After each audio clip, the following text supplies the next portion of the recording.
ಚಿತ್ರದುರ್ಗ ಜಿಲ್ಲೆ ಚಳ್ಳಕೆರೆ ತಾಲೂಕಿನ ಪುಣ್ಯಕ್ಷೇತ್ರ ನಾಯಕನಹಟ್ಟಿಯ ಪವಾಡ ಪುರುಷ ತಿಪ್ಪೇರುದ್ರಸ್ವಾಮಿ ಜಾತ್ರಾ ಮಹೋತ್ಸವಕ್ಕೆ ಸಕಲ ಸಿದ್ಧತೆಗಳು ಭರ್ಜರಿಯಾಗಿ ನಡೆದಿವೆ. ಮಧ್ಯ ಕರ್ನಾಟಕದ ಅತಿ ದೊಡ್ಡ ಜಾತ್ರೆ ಎಂಬ ಹೆಗ್ಗಳಿಕೆಗೆ ಪಾತ್ರವಾಗಿರುವ ಶ್ರೀ ಗುರು ತಿಪ್ಪೇರುದ್ರಸ್ವಾಮಿ ಭವ್ಯ ರಥೋತ್ಸವ ಮಾರ್ಚ್ 6ರಂದು ನಡೆಯಲಿದ್ದು ಸಿದ್ಧತೆಗಳು ಭರದಿಂದ ನಡೆದಿವೆ. ಜಾತ್ರಾ ಮಹೋತ್ಸವಕ್ಕೆ ರಾಜ್ಯದ ವಿವಿಧ ಜಿಲ್ಲೆಗಳು ಸೇರಿದಂತೆ ನೆರೆದ ಆಂಧ್ರದ ಭಕ್ತರು ಸೇರಿದಂತೆ ಸುಮಾರು 5 ಲಕ್ಷ ಜನ ಆಗಮಿಸುವ ನಿರೀಕ್ಷೆ ಇದೆ. ಈ ಹಿನ್ನೆಲೆ ಬರುವ ಭಕ್ತರಿಗೆ ಕುಡಿಯುವ ನೀರು, ಪ್ರಸಾದ ವಿತರಣೆ, ಪಾರ್ಕಿಂಗ್ ಸೇರಿದಂತೆ ಭಕ್ತರ ಸುರಕ್ಷತಾ ಹಿತದೃಷ್ಟಿಯಿಂದ ಸಕಲ ಸಿದ್ಧತೆಗಳನ್ನು ಮಾಡಲಾಗುತ್ತಿದೆ. ಈ ಕುರಿತು ಮಾತನಾಡಿರುವ ದೇವಸ್ಥಾನ ಆಡಳಿತ ಮಂಡಳಿ ಇಒ ಗಂಗಾಧರಪ್ಪ ಸಿದ್ಧತೆಗಳ ಕುರಿತು ಮಾಹಿತಿ ನೀಡಿದ್ದಾರೆ. ಇನ್ನು ಹಿರಿಯ ಅರ್ಚಕ ನಾಗರಾಜ ಮಾತನಾಡಿ, ರುದ್ರಮುನಿ ಶಿವಯೋಗಿಗಳು ತಿಪ್ಪೇರುದ್ರ ಮಹಾಸ್ವಾಮಿ ಆದ ಕಥೆಯನ್ನು ವಿವರಿಸಿದ್ರು. ಗ್ರಾಮ ಇದೆ, ಆ ಗ್ರಾಮಕ್ಕೆ ಹೋಗಿ ನೀನು ಸೇರ್ಕೊಂಡ್ಬಿಡು ಅಂತ ಹೇಳ್ತಾರೆ. ಆಗಲಿ ಅಂತ ಹೇಳ್ಬಿಟ್ಟು ಆ ಮಾರಮ್ಮನ ಪೂಜಾರಿ ಏನು ಮಾಡಿದ್ರು, ಆ ಮಾರಮ್ಮನ ಪೆಟ್ಟಿಗೆಯನ್ನು ತಗೊಂಡು ಸೀದಾ ಒಡ್ಡನಹಳ್ಳಿಗೆ ಹೋಗ್ಬಿಟ್ಟು ಸೇರ್ಕೊಳ್ತಾರೆ.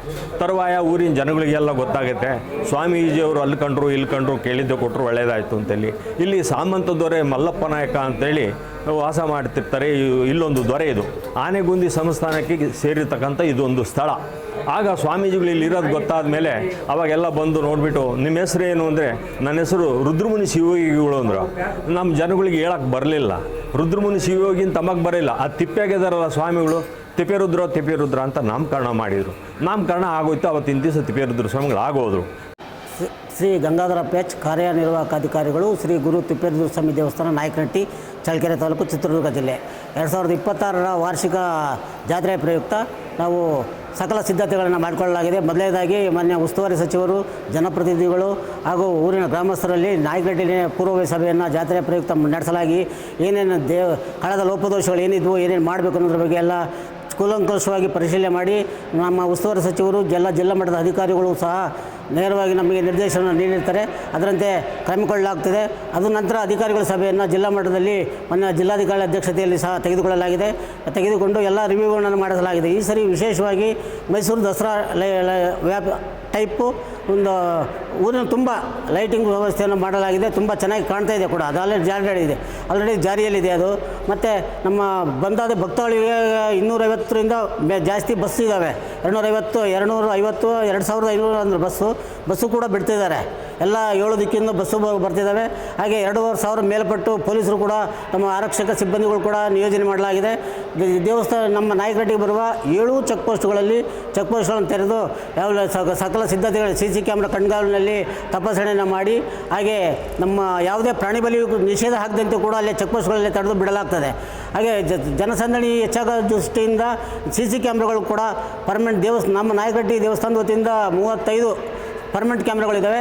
ಅದರಂತೆ ಖಾಸಗಿ ಮತ್ತು ತಾತ್ಕಾಲಿಕ ಕ್ಯಾಮ್ರಾಗಳು ಕೂಡ ಸಹ 80, ಒಟ್ಟಿಗೆ 100ಕ್ಕಿಂತ ಹೆಚ್ಚು CC ಕ್ಯಾಮ್ರಾಗಳು ಕಣ್ಗಾವಲಿನಲ್ಲಿ ಈ ಜಾತ್ರೆಯನ್ನು ನಡೆಸಲಾಗ್ತದೆ.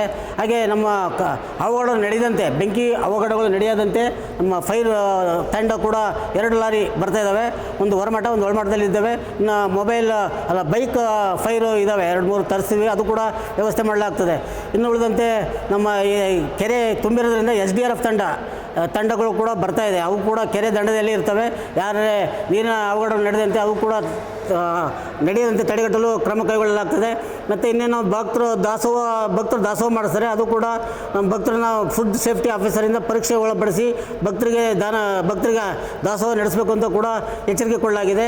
ಹಾಗೆ ಪಟ್ಟಣ ಪಂಚಾಯತಿ ವತಿಯಿಂದ ಊರಿನ ಎಲ್ಲ ಅಂಗಡಿ ಮುಂಗಟ್ಟುಗಳಲ್ಲಿ ಯಾವ ಸೇಫ್ಟಿ ಪರ್ಪಸ್ಸು, ಪ್ಲಾಸ್ಟಿಕ್ಕು, ತ್ಯಾಜ್ಯ ಅವೆಲ್ಲ ಮಾಡಲಾಗಿದೆ. ಮತ್ತು ಪ್ರಾಥಮಿಕ ಆರೋಗ್ಯಕ್ಕೆ ಸಂಬಂಧಪಟ್ಟ ಹಾಗೆ 4 ಕಡೆ ಪರ್ಮನೆಂಟ್ ತಾತ್ಕಾಲಿಕ ಶಿಬಿರಗಳನ್ನು, ಆರೋಗ್ಯ ಶಿಬಿರಗಳನ್ನು ನಡೆಸ್ತಾ ಇದ್ದಾರೆ.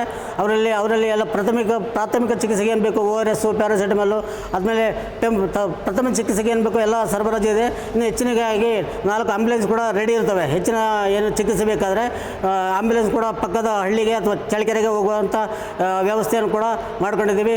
ಇನ್ನು ಎಲ್ಲ ಸ್ತ್ರೀ ಶಕ್ತಿ ಸಂಘಗಳು ಎಲ್ಲ ಕೂಡ ಈಗ ನಮ್ಮ ಊರಿನ ಗ್ರಾಮಸ್ಥರು ಬಾಬುದವರು ಎಲ್ಲೂ ಕೂಡ ನಮ್ಮ ಜಾತ್ರೆಗೆ ಕೈ ಜೋಡಿಸಿ ಎಲ್ಲ ಬರ್ತಿದ್ದಾರೆ.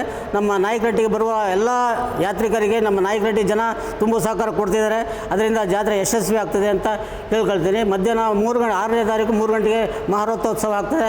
ಅದು ಆವಾಗ ಸುಮಾರು 4 ರಿಂದ 5 ಲಕ್ಷ ಜನ ಪೂರ್ವ ಸಂಭವ ಇರುತ್ತೆ. ಅದಕ್ಕಾಗಿ ಸಕಲ ಸಿದ್ಧತೆಯನ್ನು ಕೂಡ ನಮ್ಮ ಜಿಲ್ಲಾಡಳಿತ ವತಿಯಿಂದ, ಕಂದಾಯ ಇಲಾಖೆ ವತಿಯಿಂದ ಎಲ್ಲ ಇಲಾಖೆಯು ಸಹಕಾರದೊಂದಿಗೆ ಮಾಡಲಾಗ್ತದೆ. ಜನಗಳಿಗೆ ದೇವರು ಒಳ್ಳೇದು ಮಾಡಲಿ.